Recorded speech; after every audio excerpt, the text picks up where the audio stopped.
शिक्षकांना सांगताना असं सांगायला लागतात, अहो ते लहान आहे चुकतच असतं, लहान आहे चुकतच असतं. चुका करणाऱ्या लेकरांच्या आईवडिलांना सांगितलं की बऱ्याचदा आईवडिलांच्या पालकांच्या मुखातून शब्द असतो की तो लहान आहे चुकतच असतो.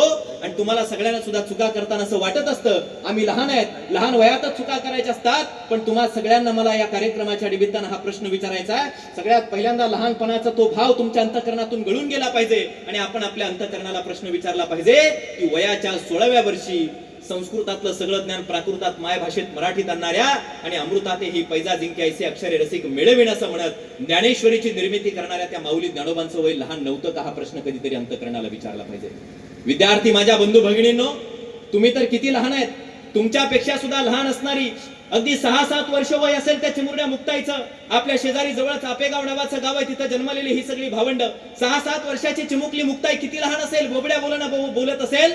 ज्या आळंदीमध्ये माऊली ज्ञानोबांना लोकांनी दगड फेकून मारली, त्रास दिला, ते माऊली ज्ञानोबा ताटीचं झोपडीचं दार लावून उद्विग्न चिंतन करत ईश्वराचं ध्यान करत ज्यावेळी अस्वस्थ होऊन बसले, त्यावेळी आपला ज्ञानदादा दुःखी आहे, कष्टी आहे म्हणून ज्ञानोबा रायांना त्या झोपडीच्या ताटीच्या खिडकीमध्ये जाऊन ज्ञानदादा ज्ञानदादा ज्ञानदादा म्हणून बोबड्या बोलणं आवाज देणारी ती चिमुरडी मुक्ताई कधीतरी पहा. ज्या चिमुरड्या मुक्ताईनं ज्ञानदादाला आवाज द्यावा पण ज्ञानदादाला काही ऐकू येत नाही, ज्ञानदादा अस्वस्थ होऊन ईश्वराचं चिंतन करत बसलाय म्हणून बोबड्या बोलणं तीच चिमुकली मुक्ताई त्याच ताटीच्या त्याच झोपडीच्या खिडकीतून ज्ञानोबा माऊलींना आळवताना किती बोबड्या बोलणं किती मधुर शब्दात सांगताना वारकरी संप्रदायाला आणि विश्वाला संतांची महती पटवून देताना सांगते की विश्व रागे झाले म्हणी संती सुखी व्हावे पाणी, तुम्ही तरुणी विश्व तारा ताटी उघडा ज्ञानेश्वरा. म्हणजे संत काय असतो, त्या संतत्वाची प्रचिती आणि वारकरी संप्रदायाला संत हा शब्द सगळ्यात पहिल्यांदा देणाऱ्या 6-7 वर्षाच्या त्या मुक्ताईचं वय लहान नव्हतं का, हा प्रश्न कधीतरी विचारा. आणि म्हणून लहान वयातच आम्हाला आमचं कर्तृत्व सिद्ध करण्यासाठीच्या क्षमता कमावता येऊ शकतात. हे सगळ्यात पहिल्यांदा मित्र हो तुम्हाला आणि मला कळणं मला वाटतं सगळ्यात जास्त गरजेचं आहे. आणि मला खात्री आहे आज शिकायचंय कशासाठी, शिक्षण घ्यायचं ही पारितोषिकं मिळवायची कशासाठी, फक्त मोठं व्हायचं, भली मोठी नोकरी मिळवायची, मोठ्या पगाराची नोकरी मिळवायची, स्वतःची आर्थिक उन्नती करायची, घर मोठं करायचं, एवढीच आमची स्वप्न आहेत का? याच्या पलीकडे कधीतरी आमची स्वप्न असणं गरजेचं. आणि ही स्वप्न, हा विचार, ही मूल्य, हा संस्कार तुमच्यात रुजवण्यासाठी अशा कार्यक्रमांची आवश्यकता असल्याचे आज आम्हाला पाहायला मिळते. मी आदरणीय वावरे सरांना मगाशी बोलत असताना सांगत होतो की गावगाड्यातल्या अनेक विद्यालय ग्रामीण भागात पूर्वीपासून चालतायत. या विद्यालयांमधून अशा कार्यक्रमांची पहिल्यापासूनची परंपरा होती, ती अलीकडच्या काळात काही लोकांमुळे खंडित होत असल्याची पाहायला मिळते.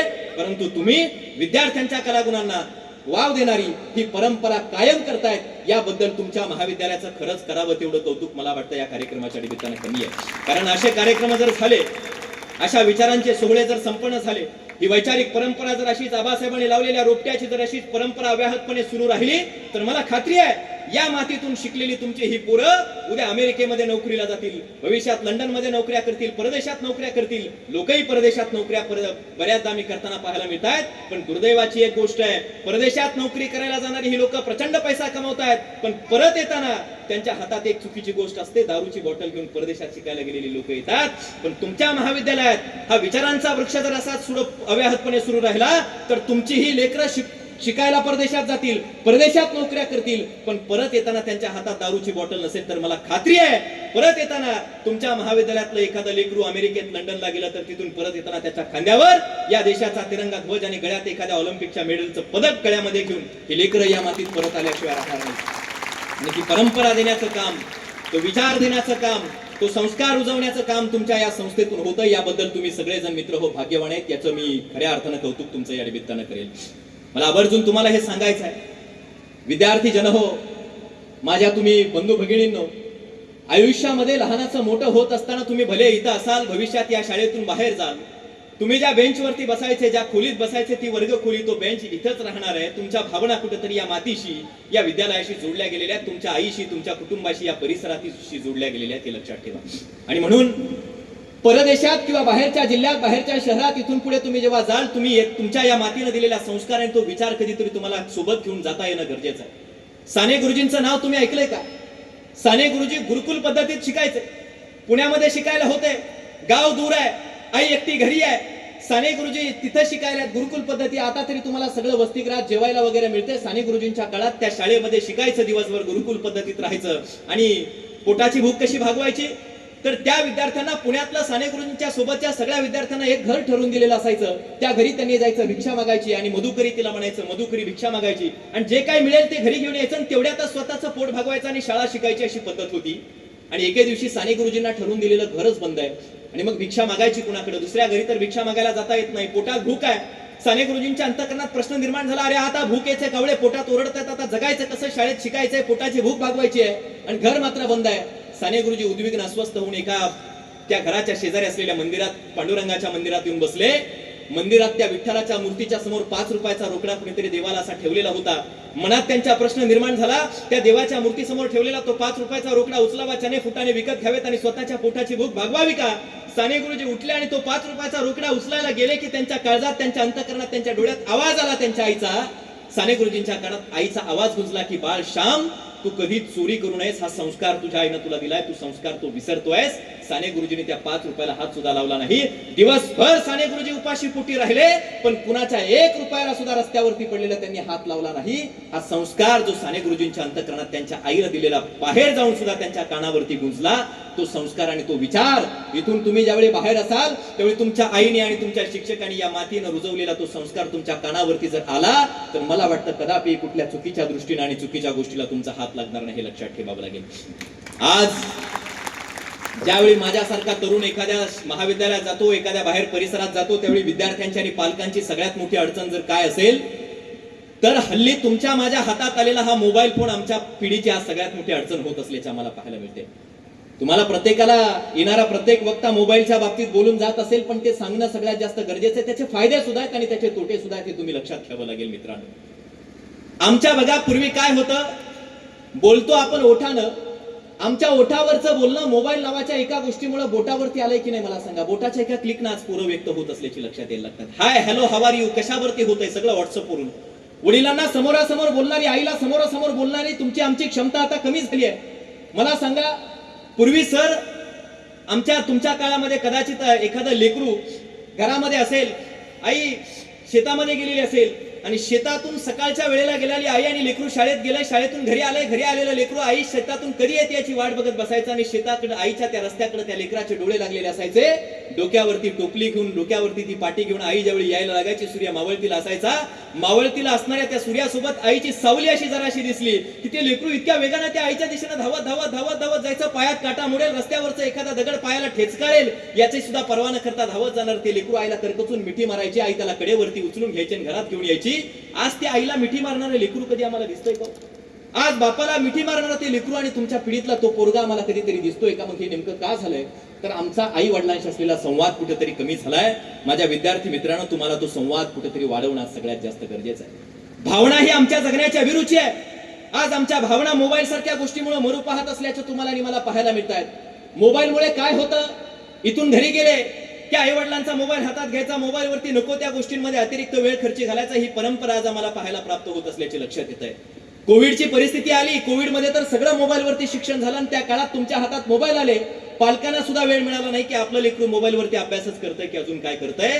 या मोबाईलचा फायदा सुद्धा आहे, पण तोटे नेमके काय ते कधीतरी समजून घ्या. तुम्हाला मी 3 गोष्टी सांगणार, अतिशय छोट्या छोट्या 3 घटना सांगणारे मोबाईलमुळे काय होत आहे. पिंपरी चिंचवड माहित आहे? पुण्यातलं पिंपरी चिंचवड एवढं मोठं शहर आहे. पिंपरी चिंचवडला एक 9 वर्षाचं लेकरू होतं सर. 9 वर्षाचं लेकरू, 9 वर्षाचं बाळ किती लहान असेल बघा. शाळेत जायचं, आई वडील दोघेही कामाला जायचे, कामावरून घरी आले की पोरगं रडरड करायचं, आई वडिलांना त्रास द्यायचं. आई वडील काय करायचे माहितीये का? बऱ्याच लेकरांचे आई वडील करतात तसं, खिशातला फोन काढायचे आणि त्या पोराच्या हातात द्यायचे. 9 वर्षाचं पोरगं काय करायचं, दिवसभर त्या मोबाईल वरती असायचं. मोबाईल पाहून पाहून पाहून त्या पोराची मानसिकता पूर्ण मोबाईल वेळी झाली. युट्यूब पाहायचं.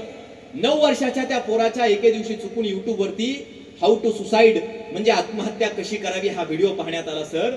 त्या पोरानं आत्महत्या कशी करावी हा व्हिडिओ त्या 9 वर्षाच्या लेकरानं पाहिला. आई वडील घरात नाही ते पाहून त्यानं एके दिवशी बेडचं दार लावून घेतलं. बापानं मोठा टेडी बिअर नावाचा बाहुला त्याला वाढदिवसाला भेट म्हणून दिला होता. त्या पोरानं त्या व्हिडिओ पाहिला. त्या व्हिडिओ प्रमाणे त्या टेडी बिअरच्या गळ्याला गळफास लावला आणि स्वतःच्या घरातल्या खिडकीच्या गजाला दोरी बांधली, त्याला फाशी देण्याचं काम केलं.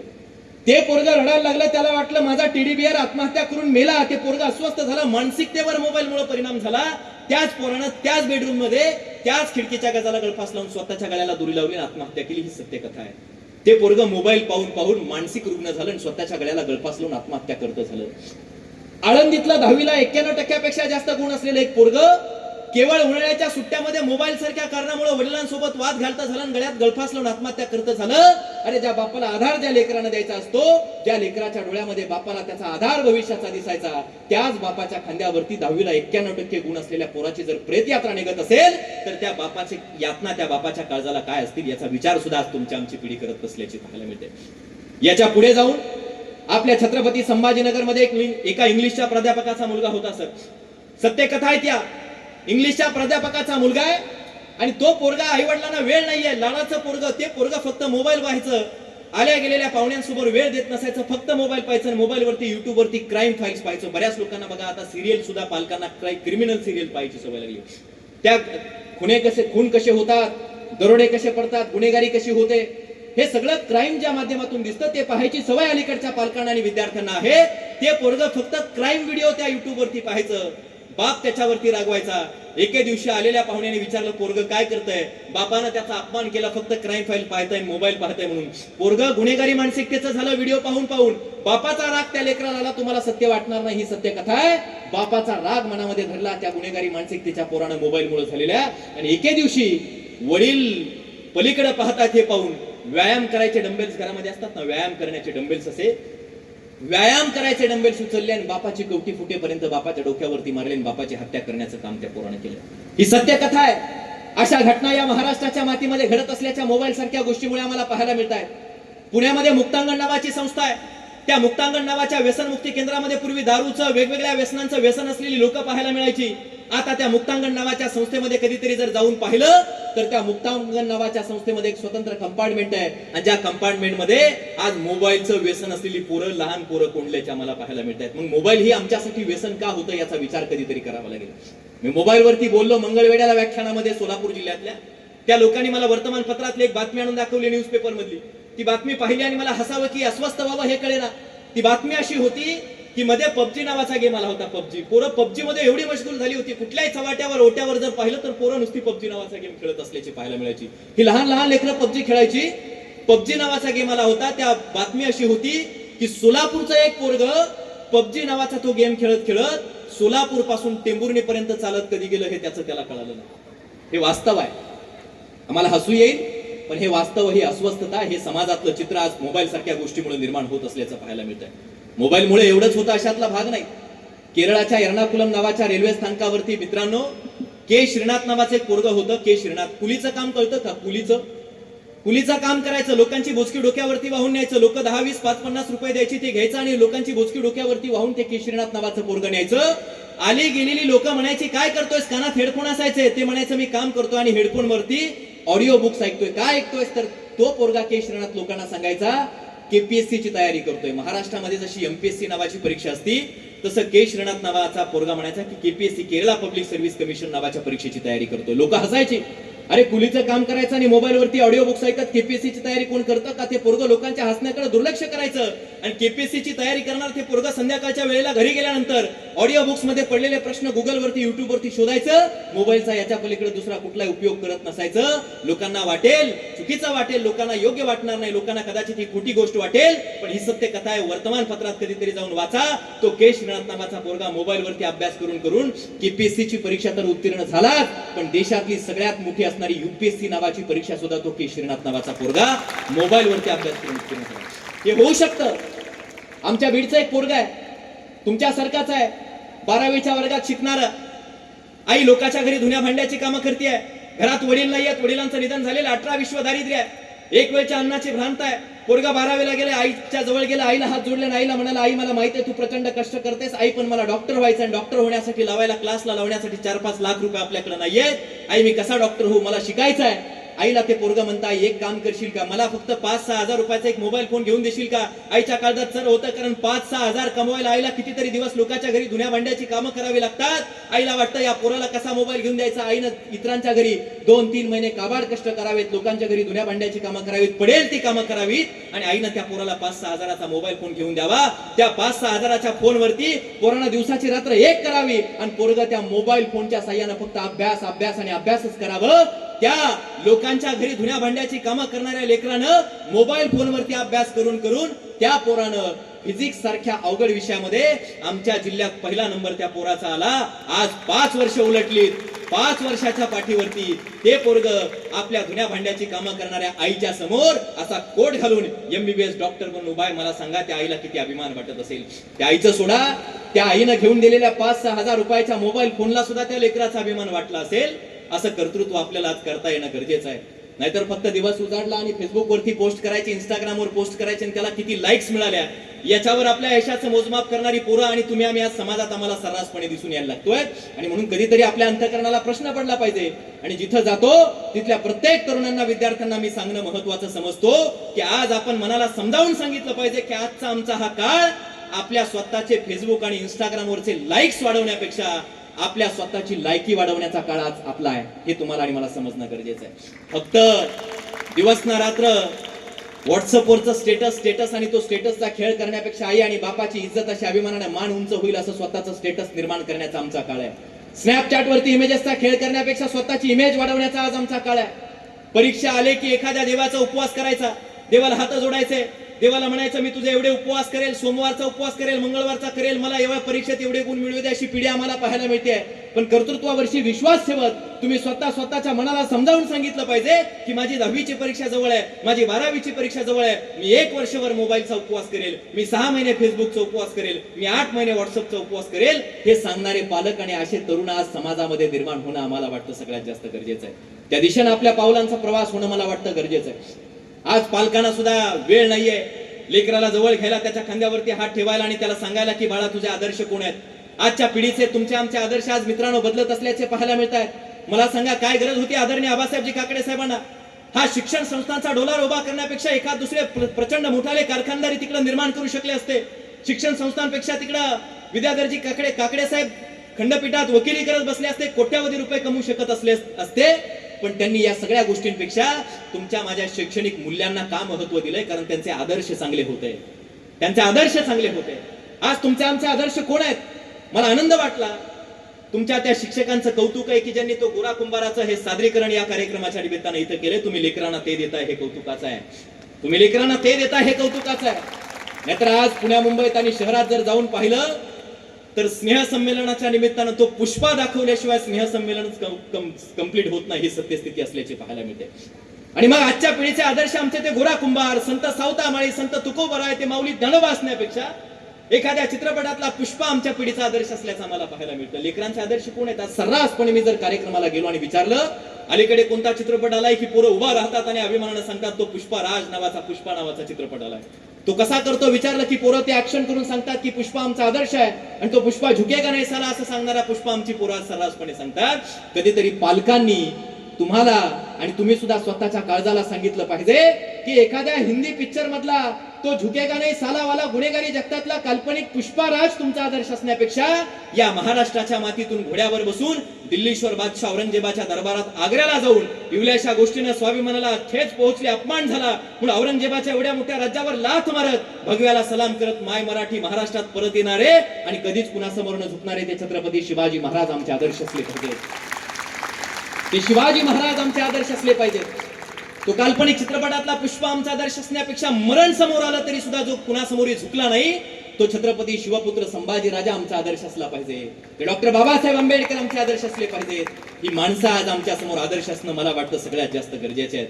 या लोकांनी ती परंपरा तुमच्या खांद्यावरती दिली आहे, ही विचारांची मालिका तुमच्या खांद्यावरती दिली आहे. आज ते सामर्थ्य तुमच्या अंतःकरणात आहे, ते सामर्थ्य तुम्हाला मित्रांनो कळणं गरजेचं आहे. कारण भारतातल्या तरुणांकडून जगाला खूप अपेक्षा आहेत. मला सांगा आज वैश्विक पातळीवरती अमेरिकेसारखा देश आहे, इंग्लंड सारखा देश आहे. या देशातून फक्त कारखानदारी निर्माण होऊ शकते, या देशातून प्रोडक्ट्स जन्माला येऊ शकतात. पण विचार जन्माला घालण्याचं काम जर कोण करत असेल तर ती फक्त भारताची माती करते, हे कधीतरी तुम्हाला समजलं पाहिजे. वाड्या वस्त्या तांड्यावरची पोरं आज अमेरिकेमध्ये नोकऱ्याला आहेत. अमेरिकेसारखा देश चालवणारी बहुतांश पिढी आमच्या देशातून शिकून गेलेली पोरं तुम्हाला आणि मला पाहायला मिळत आहेत. आमच्या देशात म्हणलं जाणारं एक वाक्य आहे, ते वाक्य असं आहे आमच्या पिढीचं की सत्यम शिवम सुंदरम. ते सत्यम शिवम सुंदरम नावाच्या वाक्याकडे जर तुमच्या पिढीनं पाहायचं ठरवलं तर कसं पाहायला गेलं पाहिजे? सत्या नडेला, सुंदर पिचई, शिवम नावाचं कुणीतरी ही लोक गुगलमध्ये, मायक्रोसॉफ्टमध्ये, ऍपलमध्ये सीओच्या पदावरती काम करत असल्याची पाहायला मिळत आहेत. आणि त्या दृष्टीने आपण पाहिलं पाहिजे. जग आमच्या देशातल्या तुम्हा सगळ्यांकडून अपेक्षा करत असल्याचं पाहायला मिळत आहे. मला सांगा अमेरिका नावाचा देश आहे, अमेरिकेच्या राष्ट्राध्यक्षाच्या डॉक्टरांची फौज आहे. अमेरिकेचे राष्ट्राध्यक्ष त्यांच्या 18 डॉक्टरांची फौज आहे. त्या 18 पैकी 13 डॉक्टर हे आमच्या भारत देशातली मुलं आणि मुली आहेत आणि म्हणून जगाला भारताकडून अपेक्षा हे लक्षात घ्यायला शिका. ही पोरं कोण आहेत? आम्हाला वाटतं ही फार दिल्ली मुंबईची लेकरं असतील. ही दिल्ली मुंबईची लेकरं नाही, तुमच्या माझ्यासारखी सर्वसामान्य शेतकऱ्याची वाड्या वस्त्या तांड्यावरची ही पोरं आहेत आणि म्हणून आम्ही सुद्धा तिथपर्यंत पोहोचू शकतो हे तुम्हाला आणि मला कळणं आज सगळ्यात जास्त गरजेचं आहे. आमच्या भारत मातेची, या देशाची, या समाजाची ही ताकद आहे. ही ताकद जर अव्याहतपणे अशी सुरू ठेवायची असेल तर तुम्हाला सुद्धा स्वतःला उत्तमपणे घडवावं लागेल. तुम्हाला सुद्धा स्वतःच्या काळजावरती चांगले संस्कार आणि चांगले विचार आज समाजामध्ये करून घ्यावे लागतील. हे तुम्हाला कळणं मित्रांनो कधीतरी गरजेचं आहे. हे तुम्हाला आज समजून घेणं या कार्यक्रमाच्या निमित्तानं सांगणं मला वाटतं गरजेचं आहे. मध्ये रशिया आणि युक्रेन नावाच्या देशाचं युद्ध सुरू होतं ना, अजूनही सुरू होतं की नाही? टीव्ही बघता की नाही तुम्ही? बातम्या बघता का टीव्हीवरती न्यूज? रशिया आणि युक्रेनचं युद्ध सुरू होतं. दोन देशाच्या मध्ये जायची टाप कुणाची होती का? दोन देशाच्या मध्ये कुणी जात होतं का? इकडून तोप डागली जायची, तिकडून दारुगोळा फेकला जायचा, सगळी राख रांगोळी दोन देशाच्या मध्ये सुरू होती. कुणी मध्ये जात नव्हतं. पण त्या दोन देशाच्या सीमेच्या मधोमध खांद्यावरती असा तिरंगा ध्वज घेतलेला एक भारतीय मुलगा या टोकापासून त्या टोकापर्यंत ज्यावेळी जायला निघाला, त्या भारतीय तरुणाच्या हातातला तो फक्त तिरंगा ध्वज बघितला, इकडची तोप थांबली, तिकडचाही दारुगोळा, तिकडचंही रॅकेट थांबलं आणि जोपर्यंत या टोकाचा त्या टोकापर्यंत तो मुलगा जात नाही तोपर्यंत दोन देशाच्या मध्ये शांतता नांदली होती. ही आमच्या देशाची किंमत आहे. हे आमच्या देशाचं सामर्थ्य, ही आमच्या देशाची किंमत आणि सामर्थ्य तुम्हाला कळणं गरजेचं आहे. तुमच्यासारख्या तरण्या ताट्या कोवळ्या वयामध्ये आमचा हा देश घडवण्यासाठी, आमचा हा समाज घडवण्यासाठी भगतसिंग फासावरती गेले आहेत. जाणारे ते भगतसिंग तुम्हाला आणि मला काय सांगून गेलेत माहित आहे? फासावरती दुसऱ्या दिवशी भगतसिंगांना जायचं आहे. आदल्या दिवशी फ्रेंचची राज्यक्रांती नावाचं पुस्तक ते वाचतायत आणि पुस्तक वाचून त्याचं पान दुमडून ठेवून दिलंय. का पान का दुमडायचं? तर उद्या त्या दुसऱ्या पानापासून सुरुवात करायची. जेलर आला आणि भगतसिंगांना म्हणाला, तुम्ही पान का दुमडलाय? उद्या तर तुम्हाला फासावरती जायचंय, उद्या तर हे राज्यक्रांती नावाचं पुस्तक वाचायला तुम्ही इथं नसणार आहेत. मग भगतसिंग तुम्ही पान का दुमडलाय? भगतसिंग त्यावेळी त्या इंग्रज जेलरला सांगत होते, मी फासावरती जाईल पण माझ्या नंतर या देशातल्या प्रत्येक घराघरात चुलीवरती बसलेल्या आईला वाटेल की माझ्या पोटी एक भगतसिंग जन्माला आला पाहिजे आणि जन्माला आलेलं ते पोरग आणि पोरग माझ्या देशाची ही क्रांतीची परंपरा इथून दुसरं पान पुढून सुरू करून भगतसिंगांचा हा वारसा कायम ठेवेल. आज तो भगतसिंगांचा विचारांचा वारसा, भगतसिंगांनी स्वतःचं बलिदान देऊन उभा केलेल्या या देशाची ही परंपरा सांभाळण्यासाठी खरंच तुम्ही आम्ही सक्षम आहोत का? याचा विचार माझ्या मित्रांनो कधीतरी स्वतःच्या काळजाला मी विचारला पाहिजे. हा प्रश्न कधीतरी आपल्या अंतःकरणाला आपण विचारणं मला वाटतं गरजेचं आहे. कारण आमची जी परंपरा आहे ती त्यागाची परंपरा आहे, भोगवादी परंपरा आमची नाहीये. आम्ही फक्त प्रभू श्रीराम नावाच्या गप्पा मारतो. राम आम्हाला कधी आठवतात? हिंदू मुसलमानांमध्ये वाद निर्माण झाले की आम्हाला श्रीरामांची आठवण होती. आम्हाला कधीतरी रामाचं मंदिर बांधलं गेलं की आम्हाला स्मरण होतं प्रभू श्रीरामाचं. पण प्रभू श्रीरामाचा तो विचार कधीतरी आम्ही अंगीकारलाय का? तुमच्या वयामध्ये वय वर्ष 16 होतं, लक्षपूर्वक ऐका. प्रभू श्रीरामाच्या कथा आम्ही सांगतो, गाथा आम्ही गातो, गुणगान आम्ही गातो. पण त्या माणसांकडून काय शिकायचं असतं? या सगळ्या आदर्श व्यक्तिरेखांकडून नेमकं काय घ्यायचं असतं हे कधीतरी स्वतःच्या मनाला आम्हाला समजावता आलं पाहिजे. दशरथ राजा प्रभू श्रीरामाचे वडील आहेत. पुत्र कसा असावा आणि पिता कसा असावा बघा. दशरथ राजा आरशात पाहिलं दशरथ राजानं, डोक्यावरचा एक केस पांढरा दिसला आणि विश्वामित्राला बोलावलं आणि सांगितलं, आता मी म्हातारा झालोय, माझ्या रामाला गादीवरती बसवायचा आहे. 16 वर्षाचा राम आहे बघा बरं का. तुमच्या वयात असेल, कदाचित तुमच्यापेक्षा लहान असतील. 16 वर्षाचे राम आहेत. वडिलांनी सांगितलं, राम जा सज्ज हो, वस्त्र परिधान कर, सगळी नगरी सजवा, आता राम अयोध्येचा राजा म्हणून गादीवर बसणार आहे, राम युवराज आहे. आणि कैकेयी आली, कैकेयीने दिल्या वचनाची आठवण करून दिली आणि रामाला सांगितलं गेलं, रामानं अंगावर वस्त्र परिधान केली आहेत आणि रामाला सांगितलं गेलं, वडिलांनी बोलवलं आणि पाया अशी जमिनीकडे वडिलांची नजर गेली, डोळ्यात पाणी आलं आणि बाप रामाला सांगतो, दशरथ राजा, रामा मला माफ कर, तुला या राज्याचा राजा म्हणून अयोध्येच्या गादीवरती राजा म्हणून बसायचं होतं रामा, पण मी वचन दिलंय तुला मात्र 14 वर्षाच्या वनवासाला आता निघून जावं लागेल. अंगावर वस्त्र परिधान केली, राजवस्त्र ती काढावी लागली, भगवी वल्कला परिधान करावी लागली, पायात वाहना नाही आहेत आणि बाप सांगतोय रामा तुला गादीवर बसायचं नाही तर वनवासात जंगलात निघून जायचंय.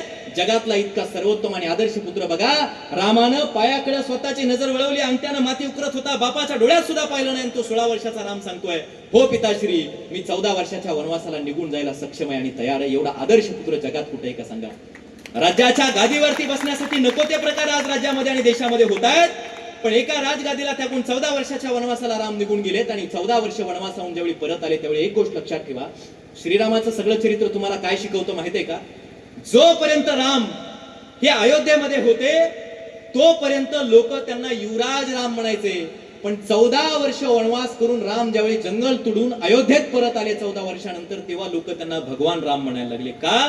तर रामानं 14 वर्ष संकटाचं जंगल तुडवलंय. कष्टाचं जंगल तुडवलंय, संघर्षाचं जंगल तुडवलंय. आणि म्हणून रामाचं चरित्र आम्हाला हे शिकवतंय की जोपर्यंत तुम्ही संघर्षाचं, कष्टाचं, अभ्यासाचं जंगल तुडवत नाहीत, लोक तोपर्यंत तुम्हाला देवत्व देत नाहीत. हे तुम्ही आणि मी समजून घेणं गरजेचं आहे. हे आम्हाला कळालं पाहिजे. आमच्या खांद्यावरती ती स्वामी विवेकानंदांची परंपरा आहे. तुम्ही आम्ही स्वामी विवेकानंदांचे विचारांचे युवक म्हणून स्वतःला उभा करणं सगळ्यात जास्त गरजेचं आहे. विवेकानंद या मातीमध्ये निर्माण झालेत. जगाला भारताकडून, तुमच्या माझ्या मातीकडून काय अपेक्षा आहे, त्या स्वामी विवेकानंदांसारख्या तरुण्याची अपेक्षा जगाला असल्याची पाहायला मिळते आहे. अहो, शिकागोच्या त्या व्यासपीठावर, शिकागो अमेरिकेमध्ये विवेकानंद गेलेत. शिकागोच्या त्या विचारमंचावरती गेलेत. तिथं आलेले सगळे विद्वान आहेत. बघा, विवेकानंदांच्या अंगावर भगवी वस्त्र आहेत. अगदी तरण्या माझ्यापेक्षा कमी वयात विवेकानंद त्यावेळी असतील. आणि सगळे लोक विवेकानंदांना हसायला लागले. इथं सगळे सुटाबुटा टाय घालून आलेली लोक आहेत. हे पोरग भगवे वस्त्र परिधान करून आलाय आणि हा काय भारत देशाची परंपरा सांगणार आहे, हा काय भारताचा विचार सांगणार आहे. आणि स्वामी विवेकानंद त्या शिकागोच्या धर्म परिषदेत गेले. त्यांचा दुसरा नंबर आहे भाषणाचा. स्वामी विवेकानंदांचा नाव आलं की स्वामी विवेकानंद शेजारच्याला म्हणायचे, तुम्ही जाता का माझ्यावरचं. लोकांना वाटलं तिथं आलेलं याला काहीच बोलता येत नाही की काय. 16व्या 17व्या नंबरला विवेकानंदांचा सगळ्यात शेवट आला. आणि मग म्हणाले, आता तुम्हाला भाषणासाठी जावंच लागेल. त्या शिकागोच्या व्यासपीठावरती अमेरिका नावाच्या देशात विवेकानंद मंचावरती गेले, मंचावरती उभा राहिले. आणि दोनच शब्द, बघा काय चैतन्याची नावळी हे तारुण्यात येत असतं. हे तुमच्या वयात निर्माण होत असतं. हा विचार तुमच्या वयात जन्माला येत असतो. बघा काय सृजनशीलता आहे. दोनच शब्द. जगाच्या पाठीवरती राहणारा जातीनं, धर्मानं, पंथानं, वर्णानं, लिंगानं, वंशानं कुणी असू द्या, त्या प्रत्येकाला भाऊ आणि बहीण मानण्याचं सामर्थ्य माझ्यात हे माऊली ज्ञानोबांनी जे आम्हाला दिलं होतं ते विवेकानंदांनी उद्धृत केलं. आणि दोनच शब्द म्हणाले स्वामी विवेकानंद, जगातल्या प्रत्येक माणसाला my dear brothers and sisters. प्रत्येकाला भाऊ आणि बहीण मानण्याचं सामर्थ्य आमचा भारत देश आणि आमची संस्कृती आम्हाला शिकवते. तिथं जमलेली सगळी लोक उभा राहून 1.5 मिनिट विवेकानंदांसाठी टाळ्या वाजवत होती. 1.5 मिनिट विवेकानंदांसाठी टाळ्या वाजवत होती. विवेकानंद चारित्र्य काय असतं हे या वयात घडत असतं. त्या शिकागोच्या व्यासपीठावरून विवेकानंद ज्यावेळी खाली उतरले, एक सुंदर अमेरिकेतली तरुणी विवेकानंदांच्या जवळ गेली आणि स्वामी विवेकानंदांना म्हणायला लागली की मला तुमच्याशी विवाह करायचा आहे. विवेकानंदांच्या समोर प्रश्न पडला, अरे माझा धर्म मला परवानगी देत नाही, मी भगवी वस्त्र परिधान केली आहेत. विवेकानंद म्हणतात शक्य नाहीये. ती सुंदर अमेरिकेतली तरुणी विवेकानंदांना म्हणते, नाही मला तुमच्याशी विवाह करायचा आहे. तिनं आग्रह धरला आणि स्वामी विवेकानंद त्या सुंदर तरुणीला म्हणतायत की माते तुम्हाला माझ्याशी का विवाह करायचा आहे. ती सुंदर तरुणी विवेकानंदांना म्हणते की तुम्ही इतके तेजस्वी, इतके ओजस्वी, एवढे विद्वान, जर मी तुमच्याशी विवाह केला तर आपल्या पोटी जन्माला येणारं पोरग किती विद्वान असेल, किती तेजस्वी आणि ओजस्वी असेल. त्यावेळी विवेकानंदांनी हात जोडले आणि अमेरिकेतल्या त्या पाश्चिमात्य सुंदर तरुणीला हात जोडून स्वामी विवेकानंद सांगतायत की तुम्ही आणि मी विवाह करून आपल्या पोटी जन्माला येणाऱ्या एखाद्या पोराची वाट बघण्यापेक्षा माते तू मलाच आपला पुत्र का मानत नाहीस, हा विचार देणारी परंपरा आमच्या देशाची आहे. हा विचार तुमच्या या वयात जन्माला आला पाहिजे. हे चारित्र्य या वयामध्ये जन्माला आलं पाहिजे. हे स्वामी विवेकानंदांची परंपरा आमच्या देशाला, हे कधीतरी तुम्हाला आणि मला कळलं पाहिजे. आज दुर्दैव वाटतं विद्यार्थी मित्रांनो, आज आम्हाला हे सगळे आदर्श ज्यांचा मी नामोल्लेख केला, हे सगळे यांच्यापेक्षा अधिक आदर्श आमच्या समाजासमोर असताना मी नको त्या चित्रपटातल्या कथा आणि चित्रपटातल्या गोष्टी आम्हाला आदर्श वाटत असल्याच्या आम्हाला पाहायला मिळत आहे. आज एका गोष्टीचं दुर्दैव मला वाटतं, मी कुठल्याही गावात गेलो की चित्र पाहायला मिळतं, आई आणि वडील यांच्या चरणाचा स्पर्श करून त्यांच्या चरणाची धूळ डोक्याला लावून महाविद्यालयाकडे किंवा बाहेर पडणारी पोरं आता पाहायला मिळत नाहीत. पण एखादा राजकीय पुढारी गावात येऊ द्या बरं, त्याच्या पायासमोर करा वाकणारी पोरं आज समाजात पाहायला मिळतात. ही लहान लहान चिलीपिली लेकरं, तरणीताठी पोरं, गावात एखादा राजकीय पुढारी आला की पायातल्या चपला सुटेपर्यंत, अंगातली कपडे फाटेपर्यंत त्या पुढाऱ्याच्या पाठीमागे पळत असल्याची, राजकारण्यांच्या पाठीमागे पळत असल्याची आम्हाला पाहायला मिळत आहेत. पण आमच्या आई वडिलांचं, वाडवडिलांचं आम्हाला कदापि काही वाटत नाही. या गोष्टीचं दुर्दैव आहे. आज या मातीमधल्या तुमच्या माझ्यासारख्या लेकरांना एखादी हिरोईन जर आमच्या समोर आली, एखादा हिरो जर आमच्या समोर आला, तर त्याच्यासोबत सेल्फी काढायचा आणि काढलेला तो सेल्फी फोटो म्हणून आमच्या घरात लावला की आम्हाला वाटतं आमच्या आयुष्यातली सगळ्यात मोठी कमाई आम्ही कमावल्याचं आम्हाला लक्षात यायला लागतं. एखाद्या हिरो आणि हिरोईन सोबत फोटो काढला आणि तो फोटो आमच्या आयुष्यातली आम्हाला सगळ्यात मोठी कमाई वाटते. पण इथं बसलेल्या तुमच्या सगळ्या विद्यार्थ्यांना मला हे सांगायचं आहे की मित्रांनो, लक्षपूर्वक ऐका. एखाद्या चित्रपटामधली ऐश्वर्या राय तुम्हाला कदाचित फार सुंदर वाटत असेल, एखाद्या चित्रपटातली प्रियंका चोप्रा नावाची हिरोईन कदाचित तुम्हाला फार सुंदर वाटत असेल, पण लक्षपूर्वक ऐका, या जगाच्या पाठीवरती कुठल्याही लेकरासाठी त्याच्या आई इतकी सुंदर दुसरी जगात कोणतीच बाई नसते, हे लक्षात ठेवायला शिका. आई इतकी सुंदर बाई या जगाच्या पाठीवरती दुसरी कोणीच नसते, हे तुम्हाला कधीतरी कळणं मला वाटतं गरजेचं आहे. आम्ही फक्त शिवाजी महाराजांना मानतो, शिवजयंती आली, गाड्यांना भगवे झेंडे लावायचे, अंगा खांद्यावर बॅनरवर शिवरायांचे फोटो लावायचे, बाकी शिवाजी महाराजांकडून विचार आम्ही काय घेतले तर आमच्या अंतःकरणात कुठलाही विचार नाही. डॉक्टर बाबासाहेबांची जयंती आली तरी तेच आम्ही करतो. मग घेतलं काय या महापुरुषांकडून आम्ही? कधी मनाला प्रश्न पडलाय? तुम्ही तरुण आहेत, तुमच्या मनाला कधी प्रश्न पडलाय की तुमच्यापेक्षा लहान वय होतं शिवाजी महाराजांचं, तलवारी इतकं वजन असलेल्या वयात शिवाजी महाराजांनी हातामध्ये तलवार घेतली आणि स्वराज्याची निर्मिती करायला लागले? का त्यांना वाटलं असेल स्वराज्याची निर्मिती करावी? पोरं तर अनेक होती, तरुण तर अनेक होती, पण शिवाजी महाराजांनाच का वाटलं या मातीमध्ये स्वराज्याची निर्मिती करावी? याचं कारण तुमच्या मनाला कधी प्रश्न विचारलाय कधी प्रश्न? या प्रश्नाचं उत्तर आहे, एके दिवशी तुमच्यापेक्षा लहान वयातल्या शिवाजी महाराजांनी आपल्या आई जिजाऊच्या डोळ्यात पाहिलं आणि त्यांच्या लक्षात आलं, रे माझ्या आईच्या डोळ्यात मला दिसतंय, आई जिजाऊच्या डोळ्यात दिसतंय की माझ्या नवऱ्यानं शहाजी राजानं किती दिवस आदिलशाह निजामशाची चाकरी करायची, आमचं सुद्धा स्वतःचं राज्य उभं राहिलं पाहिजे. आणि म्हणून छत्रपती शिवाजी महाराजांचं स्वराज्य म्हणजे काय हा प्रश्न जर कधी विचारला तर त्याचं पहिलं उत्तर हे असेल की शिवाजी महाराजांचं स्वराज्य म्हणजे आई जिजाऊच्या डोळ्यातल्या स्वप्नाची सत्यकृती म्हणजे छत्रपती शिवाजी महाराजांचं स्वराज्य, हे लक्षात घ्या. आणि म्हणून शिवाजी महाराज कुणाला कळाले? ज्याला आईचं स्वप्न कळालं, ज्याला आपल्या आईच्या डोळ्यातल्या स्वप्नाची निर्मिती कळाली त्याला शिवाजी महाराज कळाले. ज्याला बापाच्या फाटक्या बडियांची किंमत कळाली, मला वाटतं त्याला छत्रपती शिवाजी महाराज कळाले. हे महापुरुष तुम्हाला या पद्धतीनं कळणं आजच्या काळात गरजेचं आहे. आमच्या समोरून जर काका आले की आम्हाला त्यांना काकासाहेब म्हणायची सवय आहे, दादा आले की आम्ही दादासाहेब म्हणतो, भैया आले की भैया साहेब म्हणतो. आईला कधी कोणी साहेब म्हणतं का? आपल्या आईला कोणी साहेब म्हणतं का तुमच्यापैकी? आईला साहेब म्हणणाऱ्या या जगातला एकच माणूस होता, त्या माणसाचं नाव आहे छत्रपती शिवाजी महाराज. जे आपल्या आईला मासाहेब म्हणायचे, मासाहेब जिजाऊंना मासाहेब म्हणायचे. ही मातृभक्ती छत्रपती शिवाजी महाराजांनी तुम्हाला शिकवली. आई वडिलांप्रतीची ही निष्ठा या महापुरुषांनी तुम्हाला आणि मला शिकवण्याचं काम केलेलं आहे. आणि म्हणून आपल्या आयुष्यामध्ये नम्रतेनं माथा टेकवावा अशा जागा फक्त आई वडील आणि पालकांच्या व्यतिरिक्त समाजात तुम्हाला आणि मला पाहायला मिळत नाहीत. हे कधीतरी लक्षात घ्यायला शिका.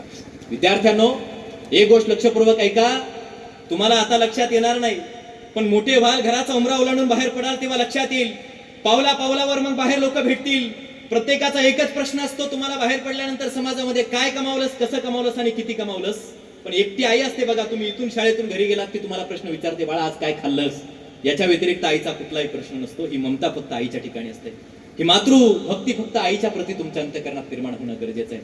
मला सांगा, कदाचित तुमच्यावर डोळे झाकून प्रेम करणारी प्रेयसी असेल असं म्हणतात, डोळे उघडे ठेवून प्रेम करणारी मैत्रीण असेल, डोळे मोठे करून एखाद्यावर प्रेम करणारी त्याची बायको असेल, पण डोळे मिटेपर्यंत लेकरावर प्रेम करणारी फक्त आई असते. त्या आईची महती आज समाजात तुम्हाला आणि मला कळणं गरजेचं आहे.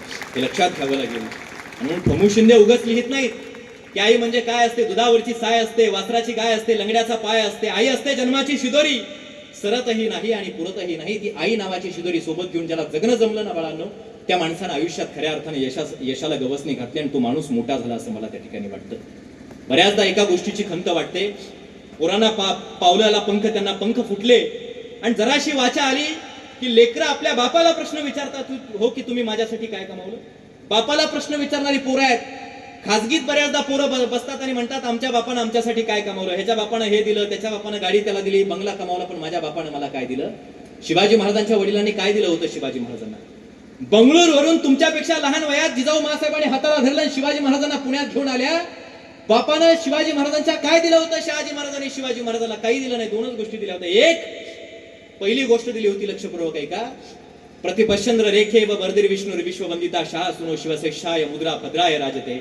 प्रतिपदेच्या चंद्रकोरी प्रमाण कले कलेनं शहाजीचा पुत्र शिवाजीचं हे राज्य वृद्धिंगत होत जावं, वाढत जावं हे सांगणारा, हा आत्मविश्वास देणारी, हा संस्कार, हा विचार देणारी राजमुद्रा दिली होती.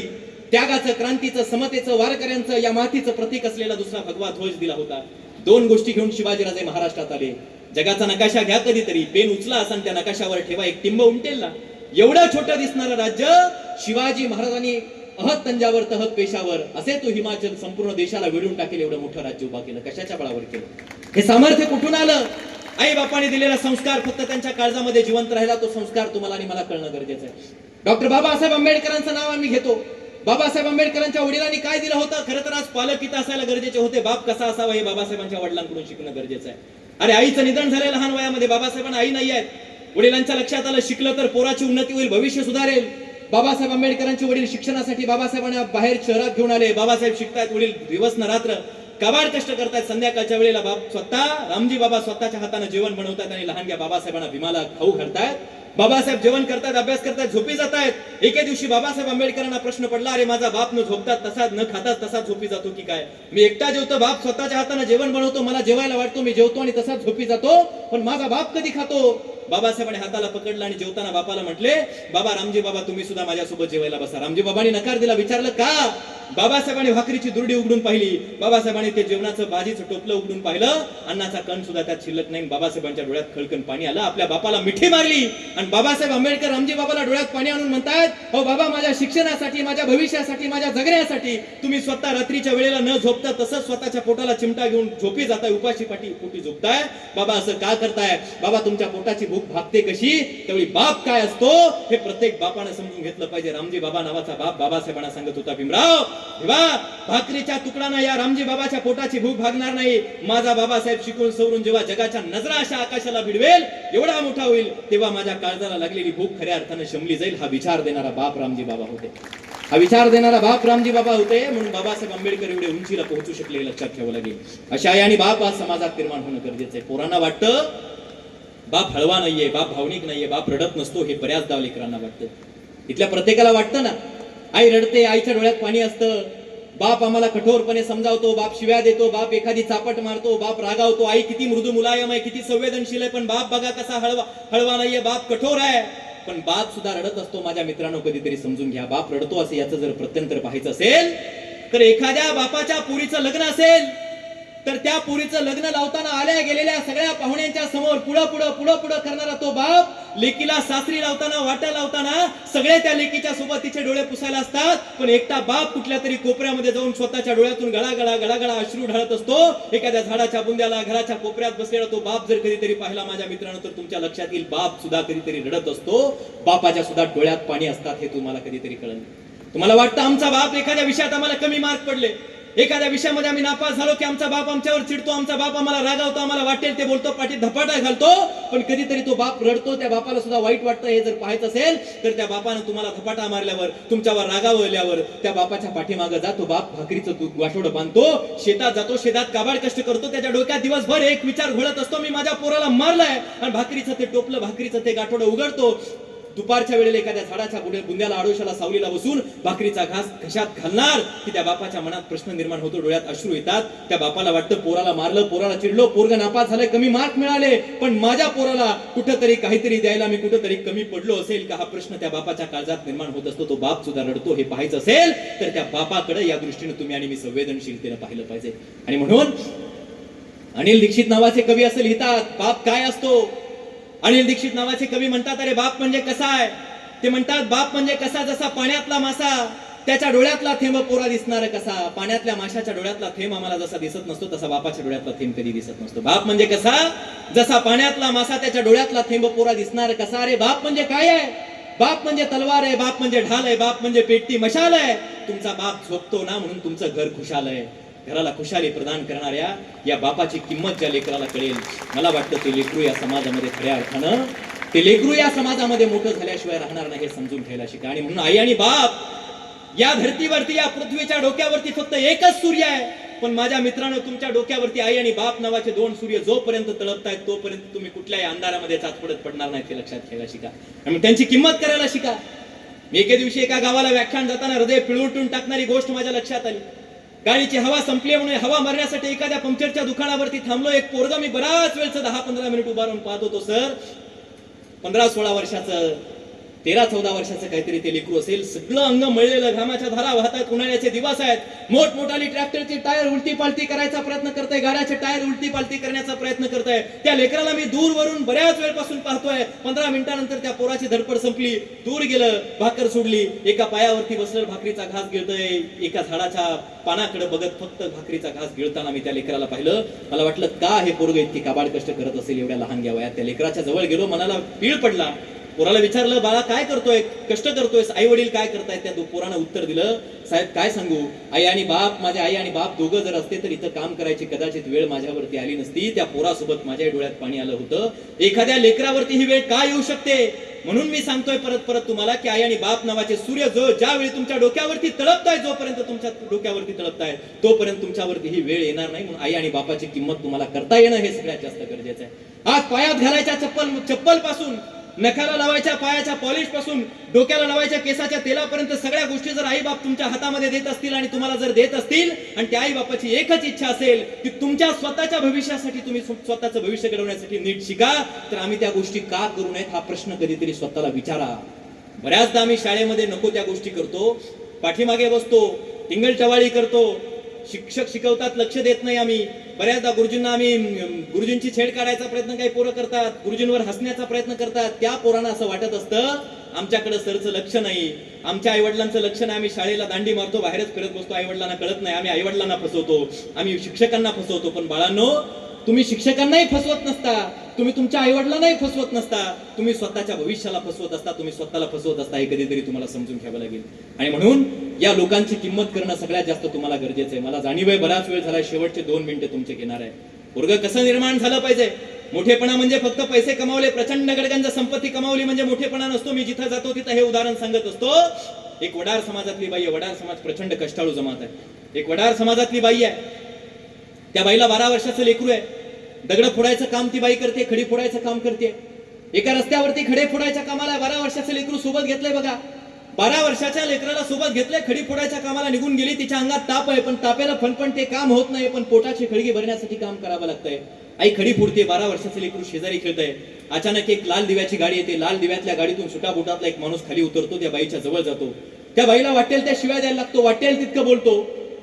गाडीत तो माणूस परत बसतो, सुटाबुटातला निघून जातो, गाडी धूळ उडवत निघून जाते. ते पोरं त्या बाईच्या डोळ्यातून खळाखळा अश्रू उघडायला लागतात. ते 12 वर्षाचं खेळत असलेलं लेकरू आईच्या जवळ जातं, आईच्या खांद्यावर असा हात टेकवतं, आईच्या काळजात चर होतं. त्या पोराच्या आईच्या डोळ्यातल्या अश्रू त्या पोराच्या हातावरती पडतात. त्या पोराला वाटतं आई रडते, आईला काय झालं?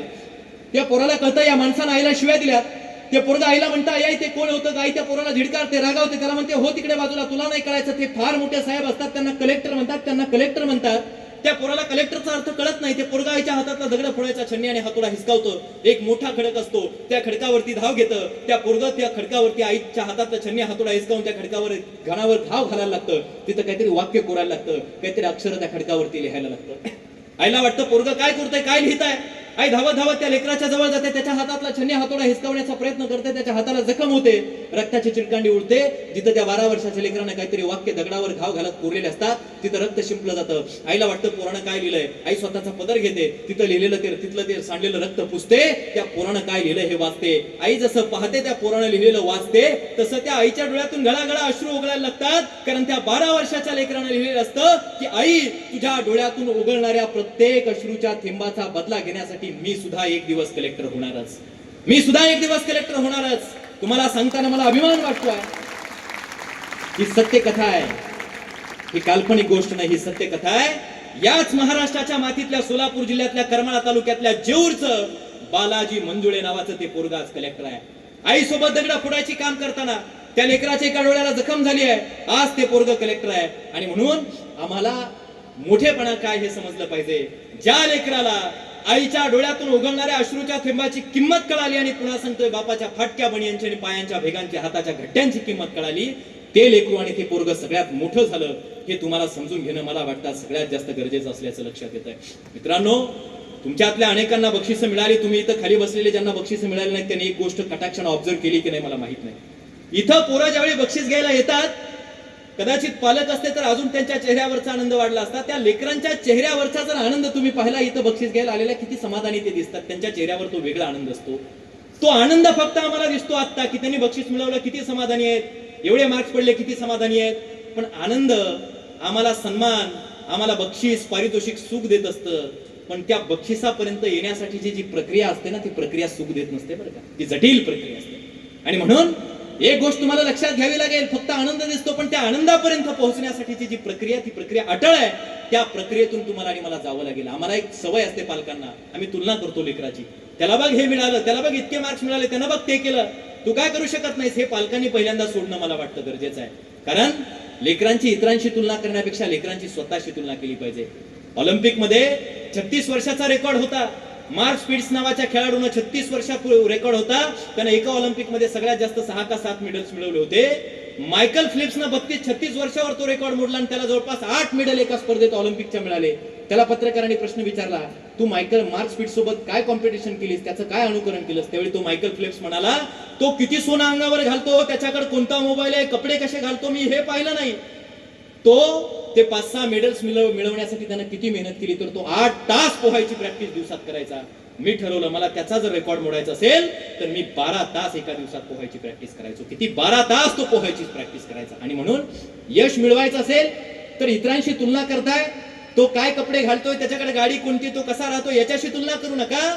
त्यांना तिथपर्यंत पोहोचण्यासाठी केलेल्या मेहनतीशी जर तुलना स्वतः केली, मेहनत तितकी करायला लागाल तर तुम्ही सुद्धा यशापर्यंत पोहोचल्याशिवाय राहणार नाही. हे आपल्याला आणि पालकांना कळणं मला वाटतं सगळ्यात जास्त गरजेचं आहे. शेवटचं एकच सांगायचं आहे की बऱ्याचदा लेकरांना आणि आम्हाला सवय असते मित्रांनो, आम्हाला की आम्ही हे केलं असतं पण आमची परिस्थितीच नाहीये, आम्ही ते केलं असतं पण हे संकटच आडवं आलं, आमच्याच्यानं हे झालं असतं पण असं असं निर्माण झालं.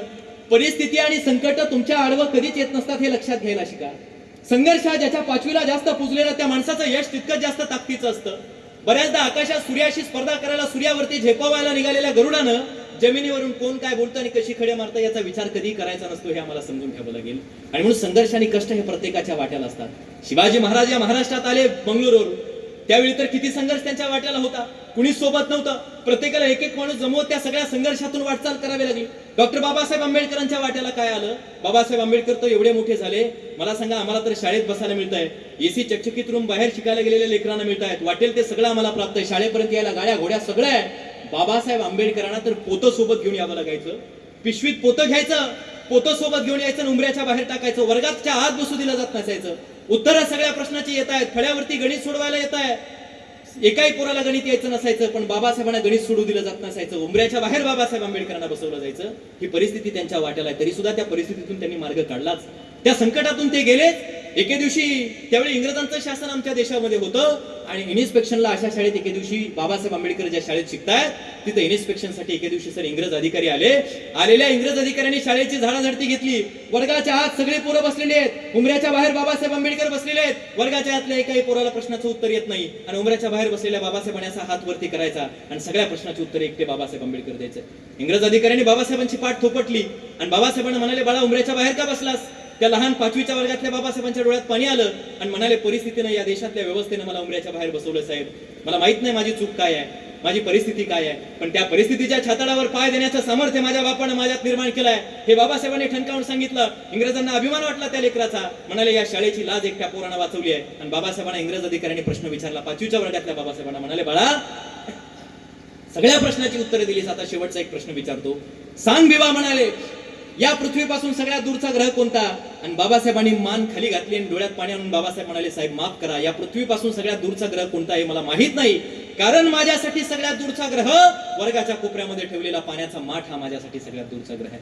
वर्गाच्या कोपऱ्यामध्ये ठेवलेल्या पाण्याच्या माठाला सुद्धा हात लावायचा अधिकार त्यांना नव्हता, तरी सुद्धा त्या बाबासाहेब आंबेडकरांनी स्वतःच्या काळजाचं रक्त आपल्या लेखणीला पाजून या देशाचं संविधान निर्माण करावं आणि दिल्लीच्या तख्ताला सुद्धा आम्ही खाली खेचून आणू शकतो एवढं सामर्थ्य आमच्या मनगटात बाबासाहेब आंबेडकरांनी द्यावं. इतकं मोठं माणसाला होता आलं पाहिजे की राजर्षी शाहू छत्रपतीच्या घराण्यानं ज्या बाबासाहेबांना स्कॉलरशिप दिली आहे, आज तुम्हाला अनेकांना स्कॉलरशिप मिळाली नाही. स्कॉलरशिपचं बेनिफिट काय घ्यायचं असतं बघा. बाबासाहेबांनी स्कॉलरशिपच्या साह्यानं अमेरिकेत शिकायला जावं. ज्या विद्यापीठात बाबासाहेब आंबेडकर अमेरिकेमध्ये शिकले त्याच अमेरिकेमध्ये एका दीनदलित मागास समाजात निग्रो म्हणवल्या जाणाऱ्या समाजात जन्माला आलेलं बराक ओबामा नावाचं पोरगं बाबासाहेबांची प्रेरणा घेत आहे आणि त्याच अमेरिकेतल्या त्या विश्वविद्यापीठात बाबासाहेबांचा पुतळा बराक ओबामांच्या हस्ते त्या पुतळ्याचं उद्घाटन होतं आणि बाबासाहेबांच्या पुतळ्याच्या खाली शब्द लिहिले जातात, the symbol of knowledge doctor Bhimrao Ramji Ambedkar. म्हणजे उंबऱ्याच्या बाहेर बसावी लागणारी परिस्थिती ज्या लेकराच्या वाट्याला होती, ते लेकरू जर जगाच्या ज्ञानविषयावर या जगाचं ज्ञान मार्ग म्हणून शोभत असेल, इतकं मोठं होणं तुम्हाला आणि मला जमणं सगळ्यात जास्त गरजेचं असल्याचं पाहायला मिळतंय. एपीजे अब्दुल कलाम एवढे मोठे झाले, त्यांच्या वाट्याला संघर्ष आहे, तेही नापास झाले होते, आत्महत्येचा विचार डोक्यात आला होता, परीक्षेतून नापास झाले, आत्महत्या करायचे, अधिकारी व्हायचं स्वप्न बंगलंय, पण अधिकारी व्हायचं स्वप्न बंगलेलं एपीजे अब्दुल कलामांना कुणीतरी सांगितलं की बाळा खचून जाऊ नकोस, ईश्वरानं एक दार तुझ्यासाठी बंद केलंय, 1000 दार उघडी केली असती, दुसरं मोठं दार उघडं केलं असेल. एपीजे अब्दुल कलाम देशाचे राष्ट्रपती झाले आणि म्हणून एक दार बंद झालं, एक संकट आलं, एक छोटंसं संकट आलं, परिस्थिती नाही, याचं रडगाणं गात बसण्यापेक्षा त्याच्यावरती मात करत कसं मोठं व्हायचं असतं, हे सगळे महापुरुष तुम्हाला आणि मला शिकवतात, हे लक्षात ठेवा. आणि सगळ्यात महत्वाचं 10 सेकंदात सांगतोय तुम्हाला, सगळ्यात इम्पॉर्टंट गोष्ट जर काय महत्वाची असेल तर तुमच्या आजूबाजूला जर काही लोक अशी असतील, हे शक्यच नाही, हे होऊच शकत नाही, हे कसं काय शक्य आहे, हे अशक्य आहे, असं नकारात्मक बोलणाऱ्या लोकांच्या सगळ्यात पहिल्यांदा बाहेर यायला शिका. पालकांना सुद्धा मोजके जे पालक आहेत त्यांना मला सांगायचं, ही वाणी ज्यांच्या मुखात हे अशक्य आहे, अशा लोकांपासून थोडंसं बाजूला यायला शिका. मला सांगा, एखादा गरुड आहे, गरुड असा आकाशातून उडतोय, कोंबड्याचं खुराडं कळतं का? कोंबड्याचं खुराडं आपल्या भागात असतील ना, कोंबड्याचं खुराडं आहे, गरुडाचं अंड असं कोंबड्याच्या खुराडात येऊन पडलं, त्या अंड्यात कोंबडी बसली, त्या गरुडाच्या अंड्यावर, गरुडाचं अंड कोंबड्याच्या खुराडात पडलं, त्याच्यावर कोंबडी बसली, त्यातून पिलू कशाचं बाहेर येईल? गरुडाचंच येईल ना. पण ते गरुडाचं पिलू लहानाचं मोठं झालं कुणासोबत? कोंबड्याच्या खुराडात. कोंबड्याच्या खुराडातच फिरायचं, इकडं तिकडं लहानाचं मोठं व्हायचं, थोडं लहानाचं मोठं झालं आणि आकाशातून एके दिवशी त्याला असा राजबिंडा गरुड भरारी घेताना दिसला. ते कोंबड्याचं पिलू असं बघायला लागलं त्या गरुडाकडे आणि त्या सगळ्या गरुडाचं पिलू त्या कोंबड्याच्या पिलांना म्हणतोय, अरे बघा किती सुंदर पक्षी आहे, कसा आकाशात भरारी घेतोय, आपलं तर दुर्दैव, आपल्याला उडताच येत नाही, आपण तिथं जाऊ शकत नाही. का? तो स्वतः गरुड आहे याची जाणीवच त्याला झाली नाही. का झाली नाही? कारण ते कोंबड्याच्या खुराडात राहिलं. आणि म्हणून तुमचं सुद्धा असं कोंबड्याच्या खुराडात जर तुम्ही असाल अशा नकारात्मक वातावरणात, तर तुम्ही सुद्धा गरुड आहेत. तुम्हाला सुद्धा आकाशात भरारी घेण्याची क्षमता तुमच्यात हे जर ओळखायचं असेल तर या कोंबड्याच्या खुराडातून तुम्हाला पहिल्यांदा बाहेर पडावं लागेल. आणि म्हणून त्या नकारात्मक वातावरणाच्या बाहेर सगळ्यात पडायला शिका, हेही तुम्हाला सांगायचंय. शिक्षणाच्या प्रवाहात तुम्ही सगळेजण आहात. आनंद झाला 2-3 दिवसाचं हे सगळं वार्षिक स्नेहसंमेलनात मौज मजा झाली. पण मित्रांनो, कधीतरी भानावरती आलं पाहिजे. आपलं कर्तव्य आपल्याला, तुम्हाला आणि मला समजलं पाहिजे. शिक्षणाच्या या पवित्र उपक्रमात स्वतःचं कल्याण करून घेण्याच्या या प्रवाहात तुम्ही आम्ही आहोत, या वाटेवरती तुम्ही आम्ही आहोत. आपल्या आयुष्याचं, आपल्या कुटुंबाचं, आपल्या समाजाचं जर परिवर्तन करण्याची क्षमता कशामध्ये असेल तर तुमच्या शिक्षणामध्ये ही परिवर्तन करण्याची क्षमता आहे. याची जाणीव तुम्हाला होणं मला वाटतं आज सगळ्यात जास्त गरजेचं आहे. आणि शिक्षणाचा अर्थ समजून घ्या बरं का. शिक्षण म्हणजे काय? फक्त पदव्यांचे कागद म्हणजे शिक्षण नाही. पदव्यांचे कागदाचा डोलारा उभा करणं म्हणजे शिक्षण नाही. सावित्रीबाई फुलेंनी शिक्षणाची खरी व्याख्या सांगितलेली. सावित्रीबाई काय म्हणतात? शिक्षण म्हणजे काय? सहज व्याख्या आहे. शिक्षणाने जाते पशुत्व आणि येते मनुष्य पण. पहा, तुमच्यात माणुसकी जे रुजवताना ते खरं शिक्षण असतं. आणि म्हणून शिकलेली माणसं फार काय देशाचं भलं करतात, पदव्या असलेली असं नाही बरं का. मला सांगा, प्रदूषण कोण करतं? शेतात काम करणारा तो शेतकरी माणूस करतो का? शिकून सवरून मोठी झालेली लोक गाड्या घोड्या घेतात आणि ते करतात? कोण प्रदूषण करतं? भ्रष्टाचार कोण करतं?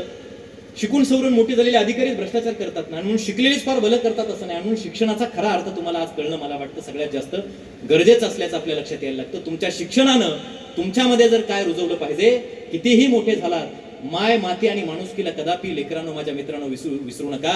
सिंधुताई सपकाळांचं नाव ऐकलं असेल ना? सिंधुताई सपकाळ माई गेल्या आपल्यातून.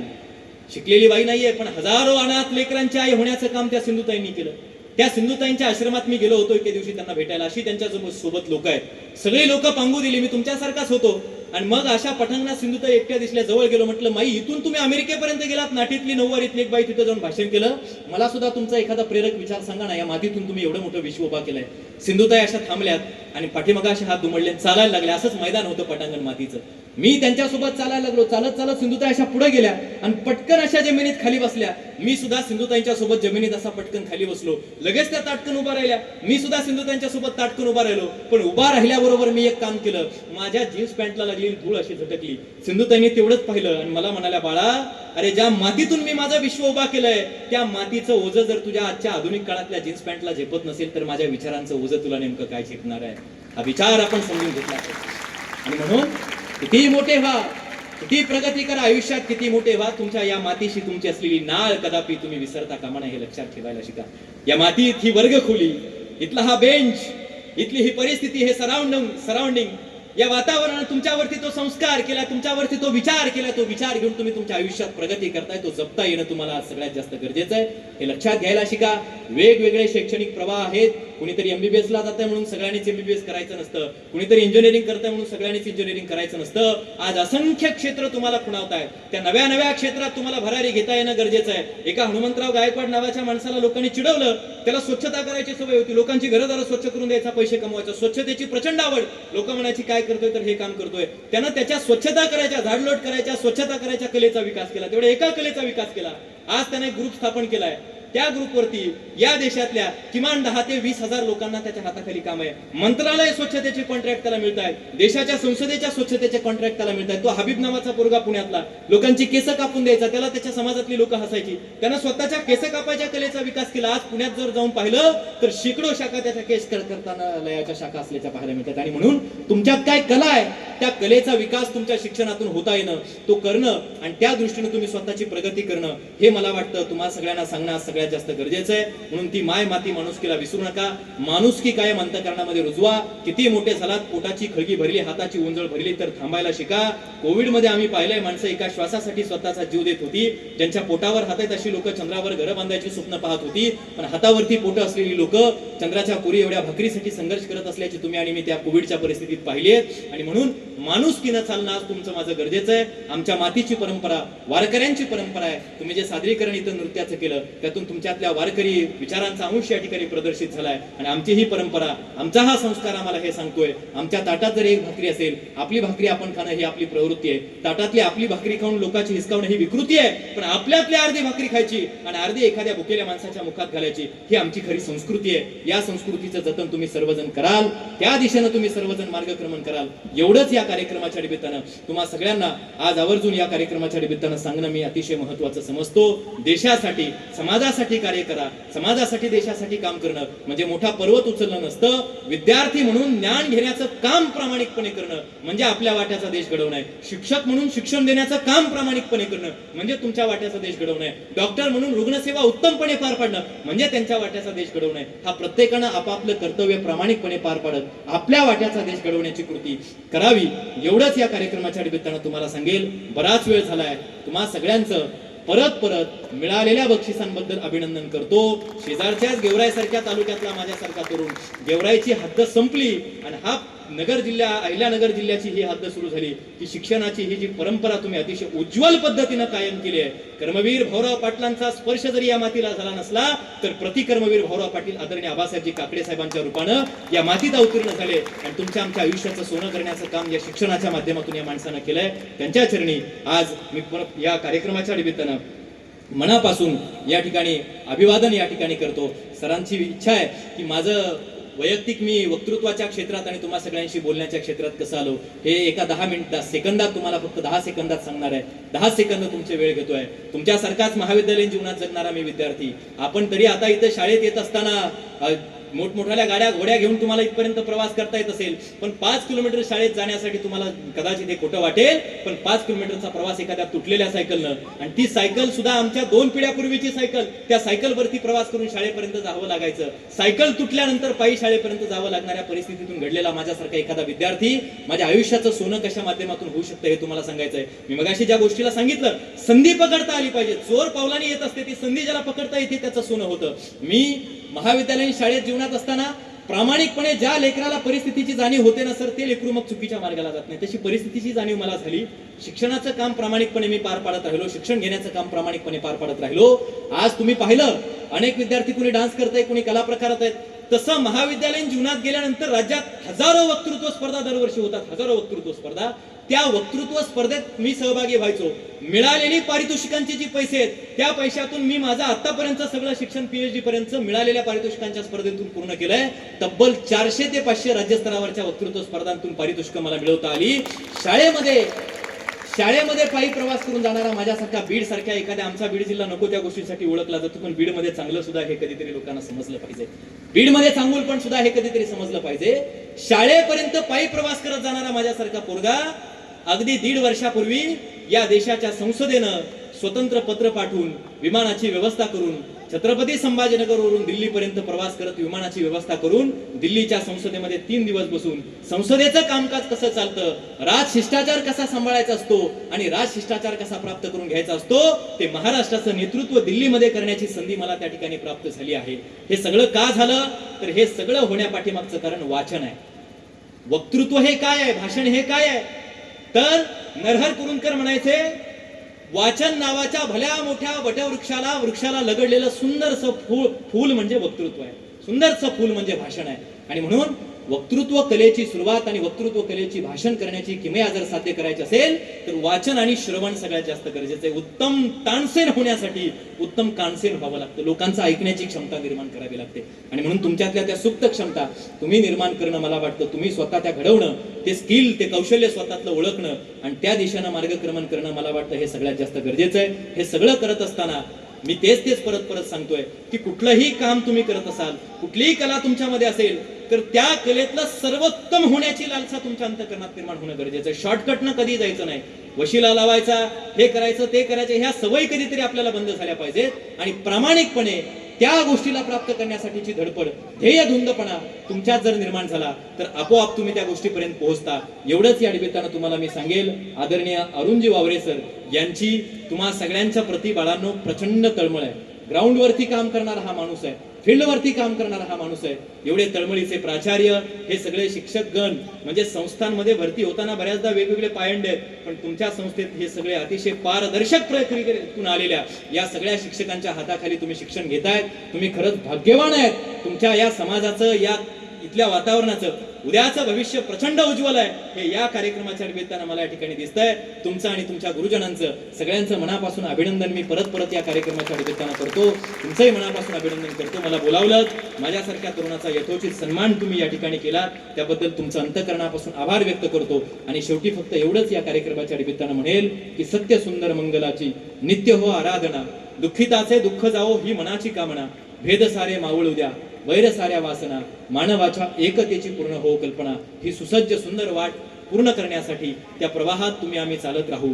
शिक्षणातून उदात्त आणि उत्तम समाज घडू. एवढंच बोलून तुम्हा सगळ्यांना शुभेच्छा देतो आणि थांबतो. कोटी कोटी धन्यवाद.